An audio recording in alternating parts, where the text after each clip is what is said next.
Probably. It's Probably Indiana, yours? so Okay, yeah. okay. Okay, hold on a second. Let me make sure that I have the other. Hold on a second. In the chat. Okay, cool. I have the first set. Okay, cool. So we're gonna make this 2 parts. That's fine. No biggie. Okay, so I was saying, walk us through that transition. Like you're home, and then you end up going to jail. So what happened there? I ran away. I ran away from home. I didn't feel like I was wanted at home, and a lot of that came from being put in the program to begin with. Yeah. I was stealing cigarettes from my mom. Once again, I wasn't doing drugs. I wasn't drinking.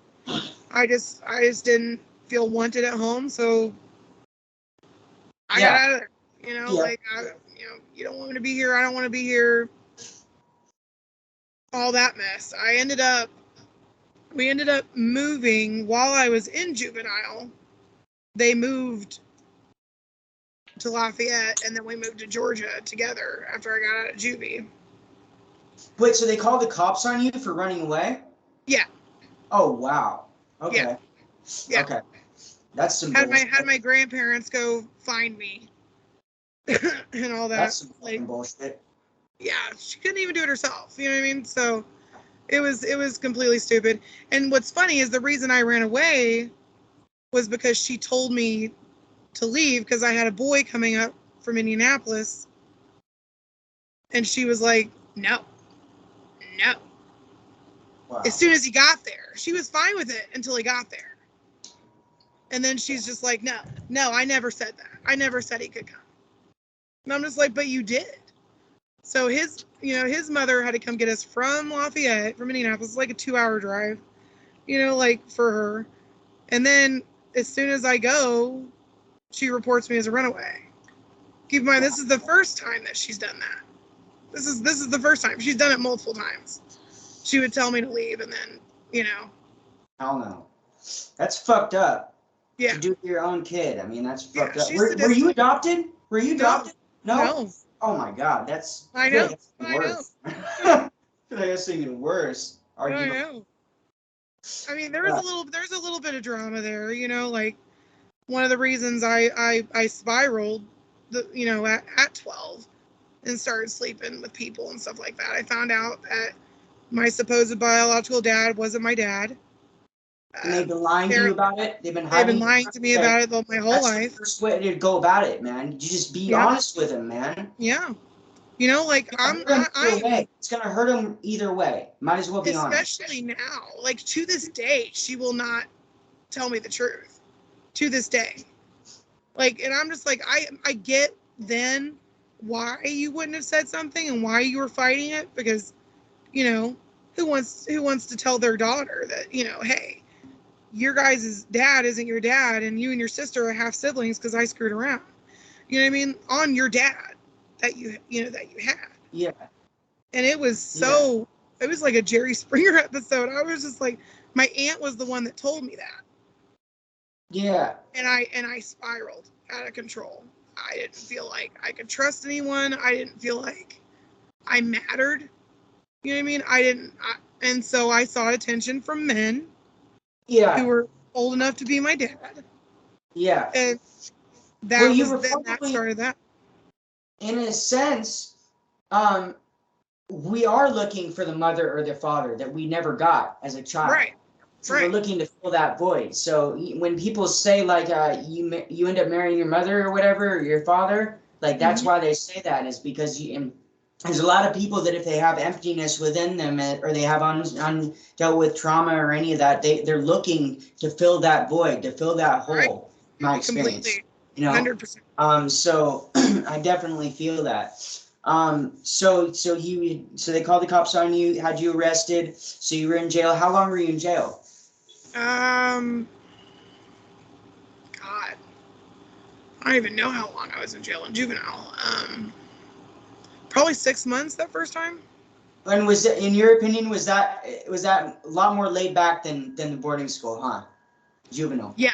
Oh God. Yeah. Oh God. Yeah. I was. It was cold. I was always happy that it was cold in there. Yeah. I've always been a little bit bigger. Yeah. stress eating and all that. Yeah. So it was, you know, and they were all bad girls. And we got to watch VH1, and you know, it was a party compared to what I had already been through. So, you know, why not? You know. Yeah. And it was just insane. I turned 17 shortly after I got out.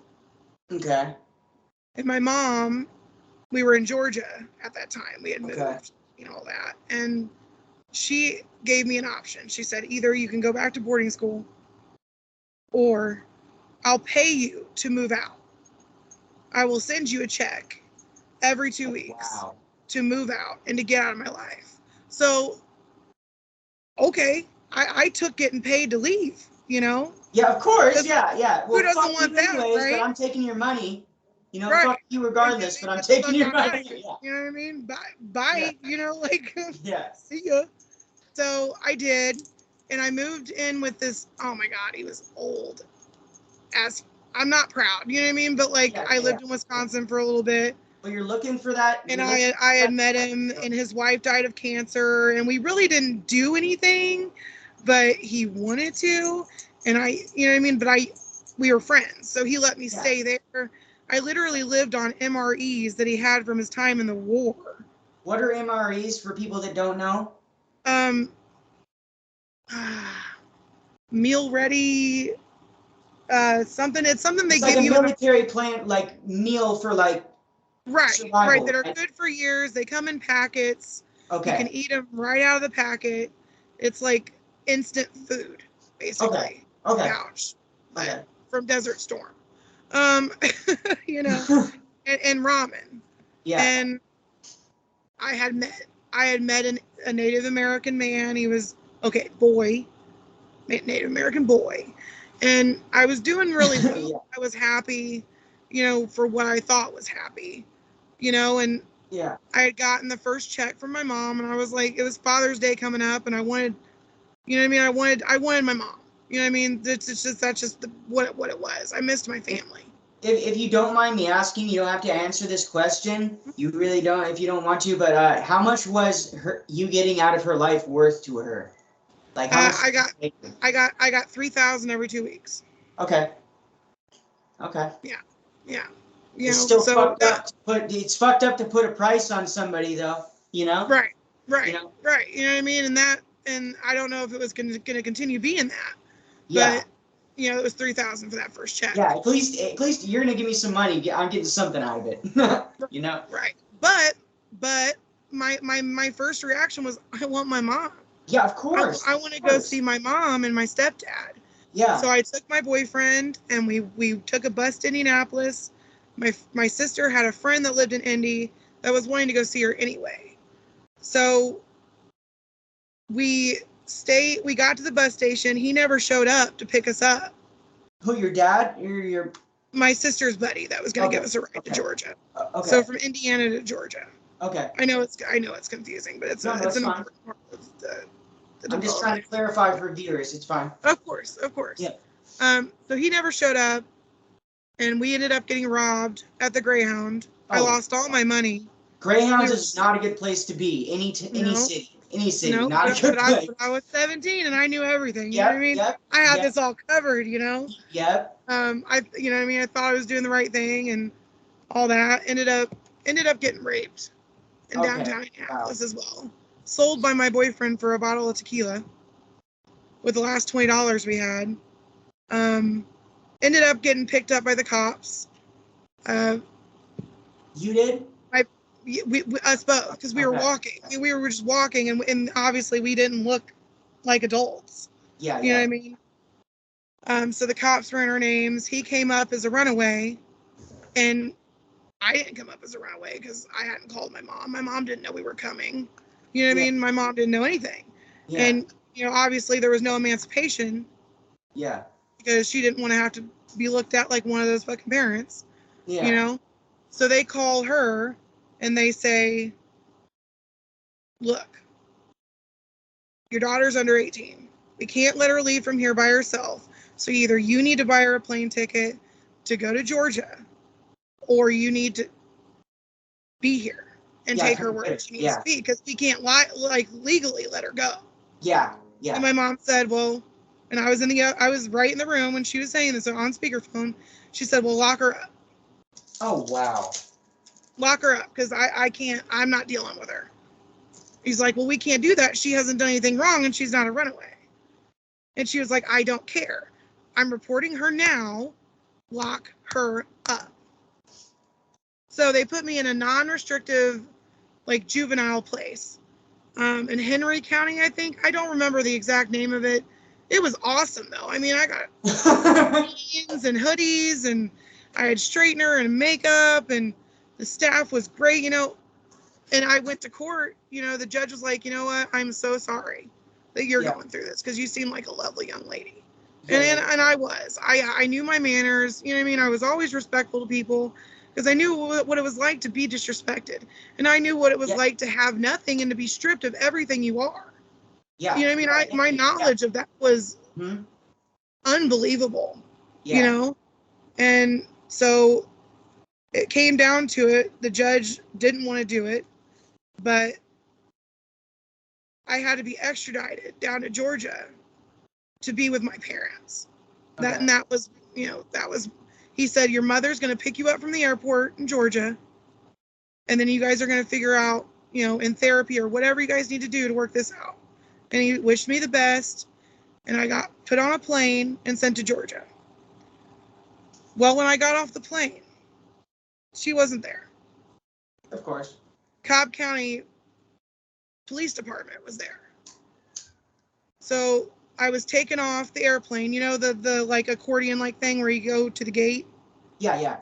I was taken directly off the plane. Off that, I was handcuffed and shackled in front of everyone, and I was put in a paddy wagon, and I was taken to Atlanta RYDC, a juvenile detention center in Atlanta. Yeah. To wait court, because which takes God knows how long, you know. Right. Yeah. Right. Yeah. First thing that was said to me when I walked into that building was, "Oh, they allow whales in here? Is that a man or is that a girl?" You know what I mean? Like, who is that? Instant like, shame. Instant. And I'm just like, what the fuck did I do to deserve this? Yeah. I was promised my mom was going to come get me from the airplane, you know, to explain to her that, you know, hey, I almost died trying to come see you because I missed you. Maybe this was all a mistake, right? You know, that was where my mind was. You know, I just wanted my mom. And I just wanted her to tell me everything was going to be okay, and that, you know, we were going to make it through this. Yeah. And then I was court ordered to Carolina Springs. Okay. Which is an 18 and over program, or? No, it's another boarding school. Okay. Carolina Springs. It was in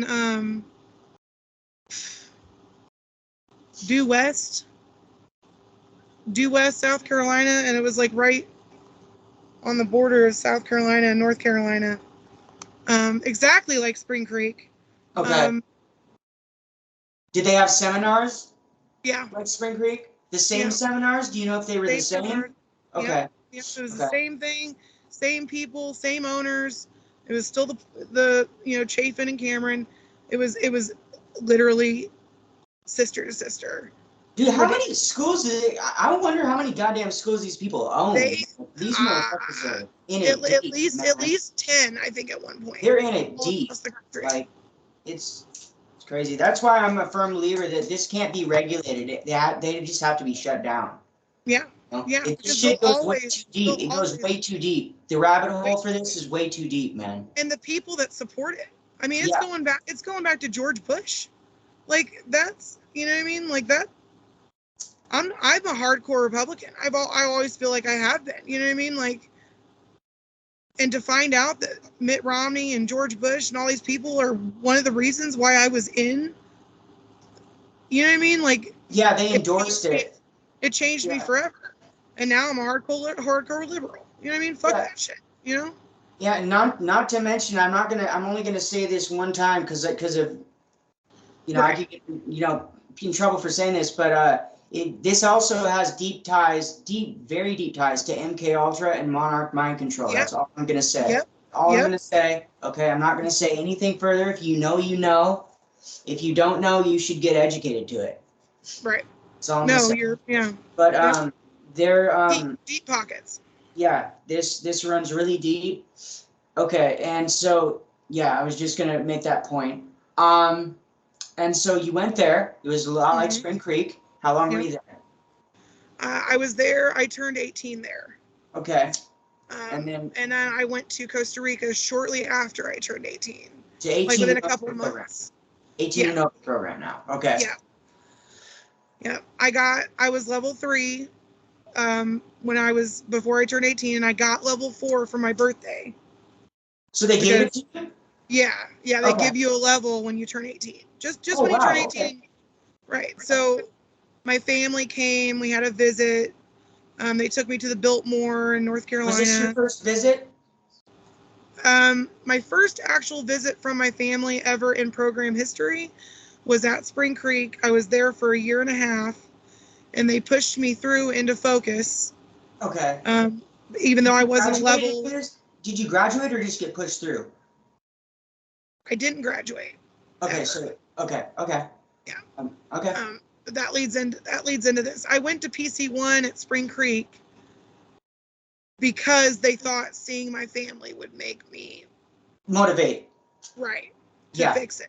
So they pushed me through to focus. I wasn't level 3, and I'm pretty sure you had to be level 3 to go to focus. Yeah, 3 or 3 all-stars. I can't remember exactly which one. Right. Or 2. I literally was at level 0 the whole time I was there. Yeah. So they pushed me through thinking that it would motivate me.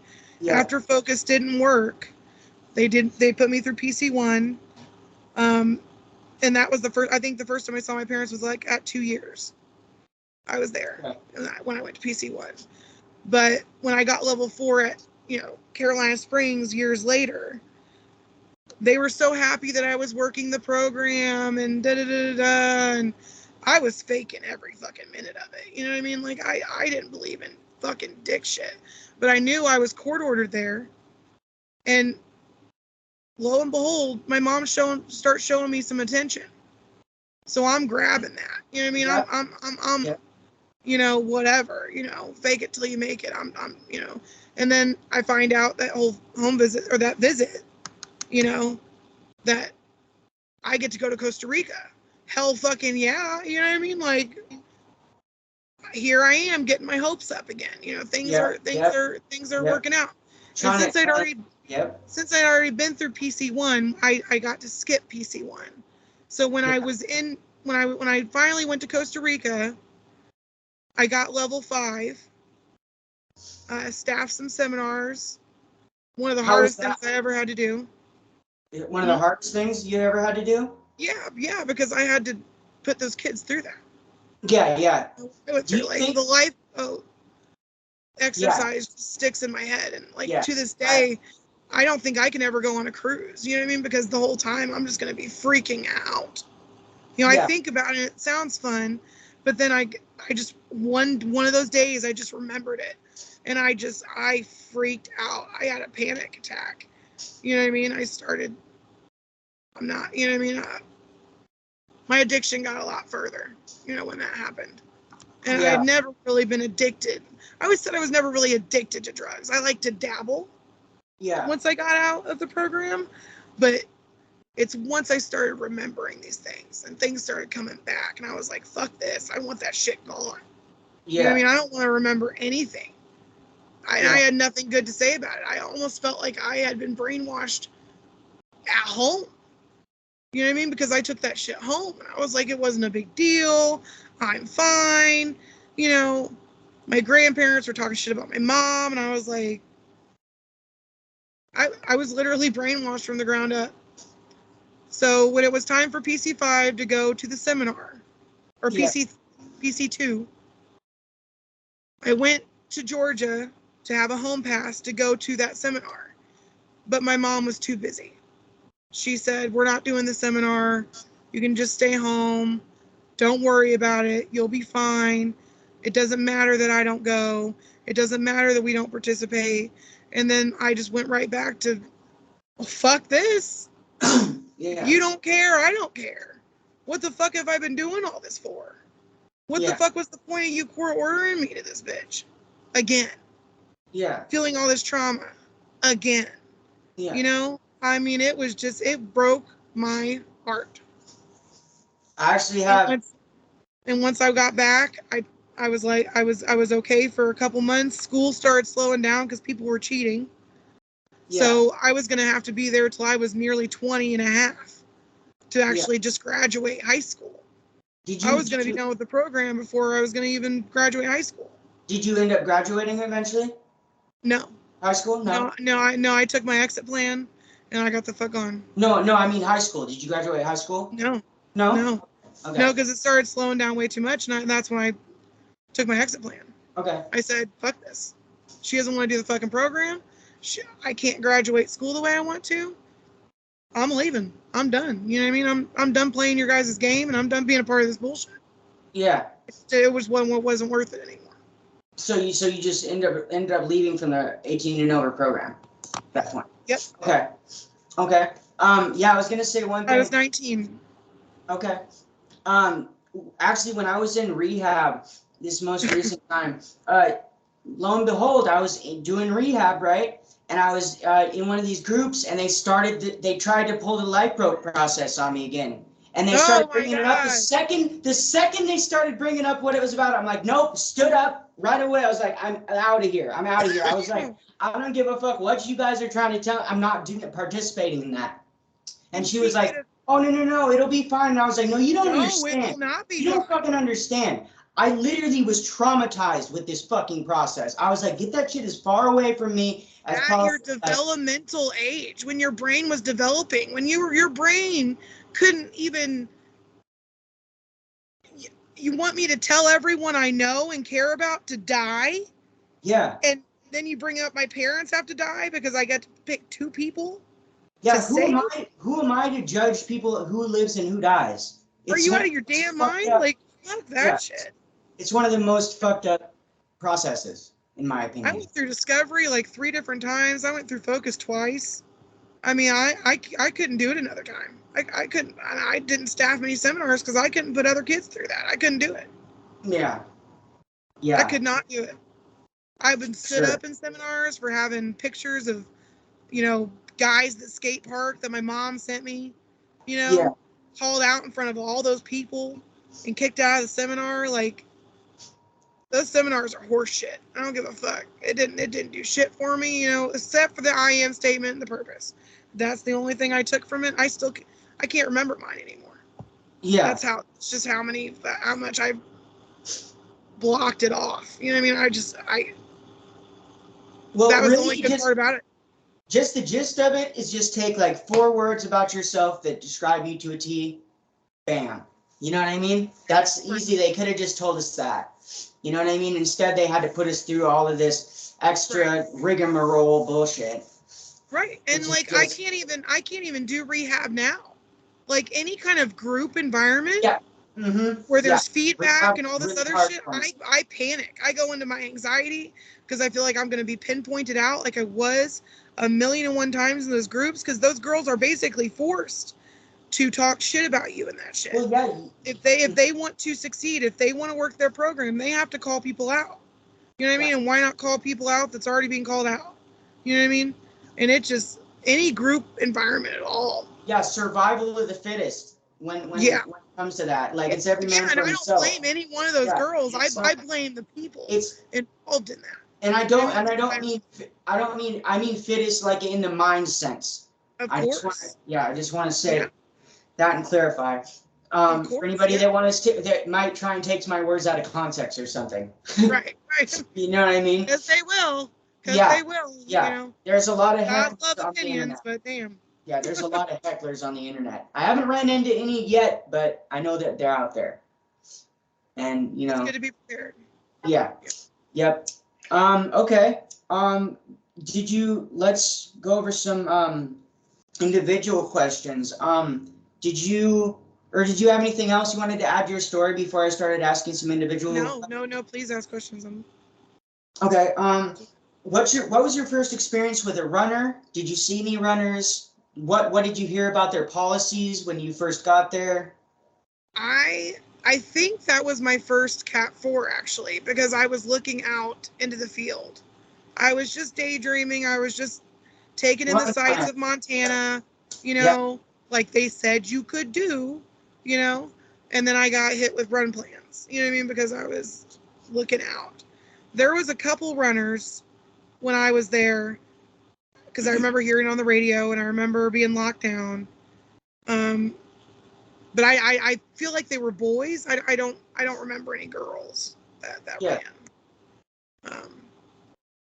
Do you remember them saying anything like, what happens in the woods stays in the woods? Yeah. Okay. Yeah. Yeah, no, it was always a statement of, we're going to handle it. And, they're going to wish they never, ever tried. They're going to wish that, they weren't alive. You know what I mean? Like, it was just, I was never told that, but I heard it. You know what I mean? Yeah. Yeah. And I saw a couple people that ran, man, they got fucked up. I bet. Like, I bet. straight Because, I mean, parental rights like were gone. Jumped by like 30 people fucked up. Like, those people owned them at that point. Yeah. And they couldn't say anything about it because they were monitored the whole time. And it was manipulation, What I liken when somebody ran at the program to is somebody that's hunting a deer or hunting an animal. Exactly. It's literally what they do. Sometimes I felt like it was provoked.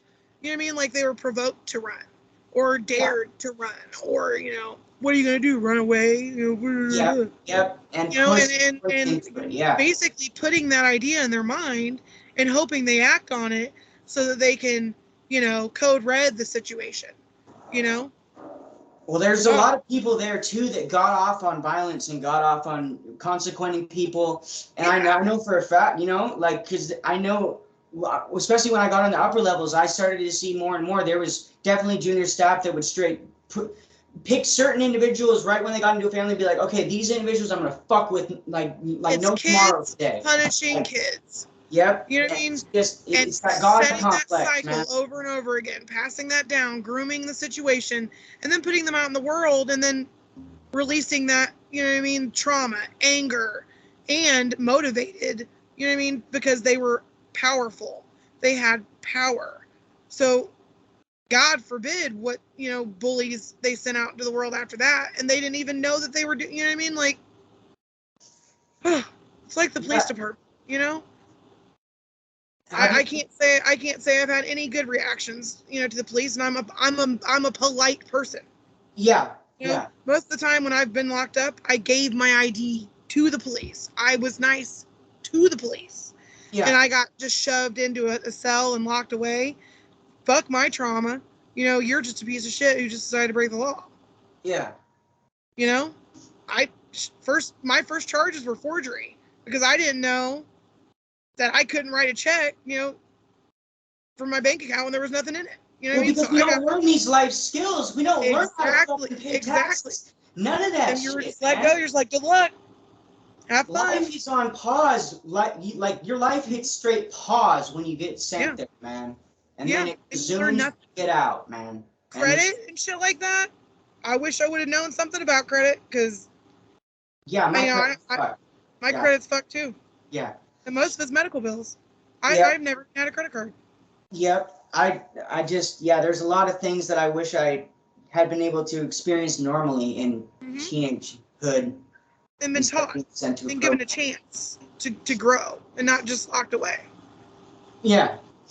Definitely. I do believe that everything does happen for a reason though, to an extent. And with that belief, I personally myself, I'm not glad I got sent there, but I feel like it might have been to turn me into the kind of person and put me where I am today. I think it might have been a good thing for me. No, I agree. I agree. If I didn't go, I probably would have died. You know what I mean? I'm not even lying. With the way I was doing things. And I'm not proud and I'm not happy about it.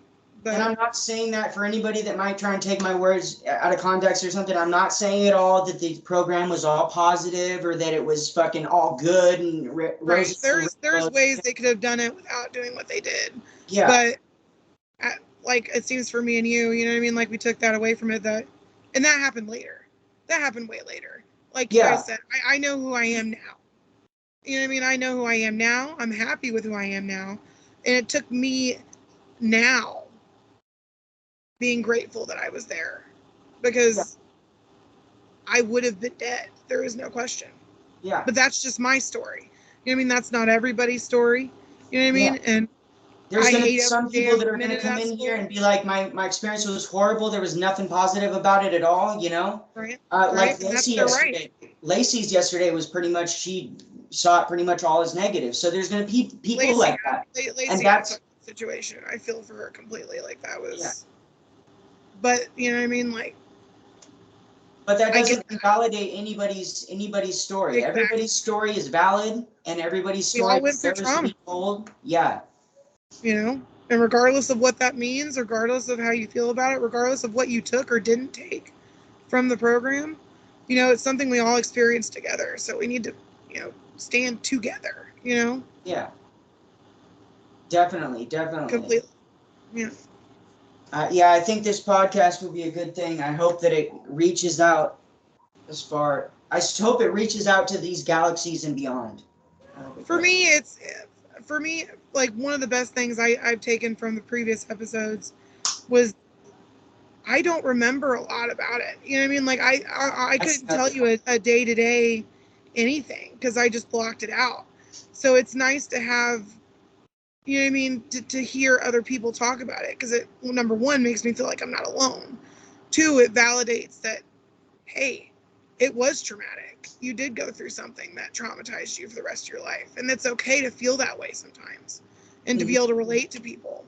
It also helps for my husband, who I can't even explain sometimes why I feel the way I feel. And he's been listening to him with me, and he kind of sees it now when I don't have words for what I am saying, that he can relate and see what I went through without me having to say it. You know what I mean? Which is huge for us, because I'm when I get emotional, I just shut down.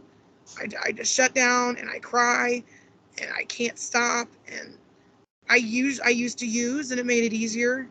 You know what I mean? When I used, but in a way, I'm stronger now because I don't use, because I can still feel these things and not use. You know, I'm 136 days clean. Choose I'm not 136 days clean, and it's hard every day, you know. And I look forward to this podcast. So I just wanted you to know that, you know, you are making a difference, especially at least for me, you know. Well, thank you so much. That means so much to me. This is actually one of my dreams, so I'm glad that I've been able to bring it to fruition. I see that. I respect it. Anything I can do going forward. For sure. And I'm, is there anything else that you wanted to, oh yeah, I was going to ask a couple more questions. Sorry, I was, you're fine. Sidetracked. What was your experience with kitchen? Did you like working kitchen? I never worked kitchen. You didn't work kitchen, okay. Nope. I was level 1, level 2, so, and Cross Creek didn't do that, and Carolina Springs didn't do that. Okay. Did you ever get put on any work projects? No, I don't know. But even if I was required to, I stayed under the cubicle and, you know, worksheets. I wasn't doing anything, no matter what they told me to do. I even got like a junior staff male mentor one time, like for 2 weeks, that would come in and literally sit there on the floor and talk to me while I was. I had a couple of those. Yeah. So, and that was pretty big. I was like, yeah, I get to talk to a dude, guys. Like, you know. Yeah. Look at him and I get to talk to him. Yeah, hell yeah. It was one of the best things ever about being crazy, you know. So. Yeah. All right. Let's see. Okay. Were you there? I'm sure you were there when it snowed in Montana, right? Yeah. It snows like a motherfucker over there, man. It's no joke. It is no joke. Thank God for the coats that we got from that. Yeah, dude, I'm talking like snow that covers cars, like completely. I got a fight, actually, in the snow on the hill where the cabins were. Yeah. I actually got in a fight with a girl, a fist fight, and we rolled down the hill in the snow. And well, walk us through that. Walk us through that story. Oh, gosh. I don't even remember her name. She was tall. She had short hair. I was short, had short hair, going the lesbian route. You know what I mean? Fuck it. That's all I could talk to. Yeah. You know? And I forget what she said. I think she called me a fat bedwetting bitch or something. You know what I mean? And I was like, oh, really? Oh, really? You know? And she's like, yeah, you got a beard. I was like, well, that makes me more of a man than you, bitch. Step the fuck off. Yeah. And then we started punching each other, rolling down the hill. I got sent to OP. Of course. She was fine, you know. She got to stay in the cabin and get all whatever. I got to freeze my ass off in the Hobbit, but that's fine because I was better off there anyway, you know. I don't think she was in my family. I think she was in a different family. So. Yep. Yeah, I fought a dude one time. I do remember kicking her ass though. Yeah, I remember getting into a fight with this dude named Scott. I'm not going to drop his last name, but I'm actually going to talk about it more in detail when I'm going to be having one of my buddies or a couple of my friends that actually was in the same family with me coming on to interview. So when they interview with me, we'll be bouncing off each other, like chopping it up like no tomorrow. It's going to be crazy because we were in the same glory family. days. The glory days. It's going to be crazy. It's going to be crazy. It's going to be nuts. You got to take away those things. You know what I mean? Because like it wasn't all good and it wasn't all bad. You know what I mean? Yeah. It was mostly hell. But if we didn't have the little bitty, tiny, itty bitty, you know, things that got us through, all of us wouldn't have made it. Yeah, you know what I mean? It was the little things that like meant a lot to me in there, man. Yeah. I remember getting woken up one time at 1 a.m. and we got taken on the lawn and we got kettle corn in these big trash bags. And it was the Super Bowl night or something. Okay. Raiders and the Patriots. I don't remember exactly why, like if there was a projector screen or something. But it was one of those fun nights. That's the only one I remember. Yeah. But you know, little stuff like that. You know, that was like, okay, you know, let's do this. Do you remember did they let you do library? Yeah. Yeah? You remember library? Yeah, I remember a little bit of that library. Yeah. I remember I feel like we got our hair cut outside of the library like once a month. Or something like that. Yep. I had to get permission from my mom to cut my hair short. Really? Yeah. Yeah. Yeah. Oh yeah, because you're a girl. Yeah. Yep. Yeah. That makes sense. That makes total sense. Chopped it off. I was like, fuck this. Yeah, fuck that. What's I have to worry about? Let's see what else. Is there anything else that you want to add to your story? I think that about covers it. If I think of anything else, we'll have to do you know. Yeah, we can do if you just wanna, you know, bullshit and talk some more, we can do a part 2 or a part 3. It'll be a part 3 because this is gonna be 2. Right, part 2. It's gonna be 2 parts. Okay, so we'll do a part 3 if you have anything else. If you ever need anybody, you just hit me up. I'm always available. All right, for sure. Well, it's been wonderful talking to you. Thanks so much for sharing your story. Thank you for having me on. I appreciate it. Yeah, no problem. Like I said, reach out if you want to do a part 3. And yep, no problem. Good luck on everything, all right? Yep, you too. Take care and much love. Thanks, guys. All right, guys, thanks for tuning in. Bye.